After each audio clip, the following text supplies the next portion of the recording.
Isa ako sa notorious na hoarder ng Boss Tanten. And guess what?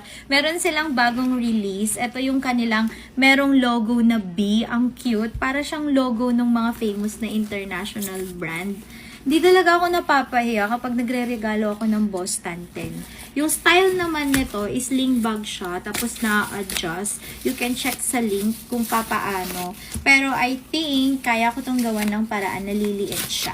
Tapusin ko lang siya assemble. Tignan nyo naman, pati yung hawakan ng zipper. Oh, very ganda. Kanyan yung interior niya sa loob. Interior, bahay yan. Lagyan natin to ng malaking laman para mas makita ninyo. Oh, yan. Di ba nagkasya yung alcohol? Oh.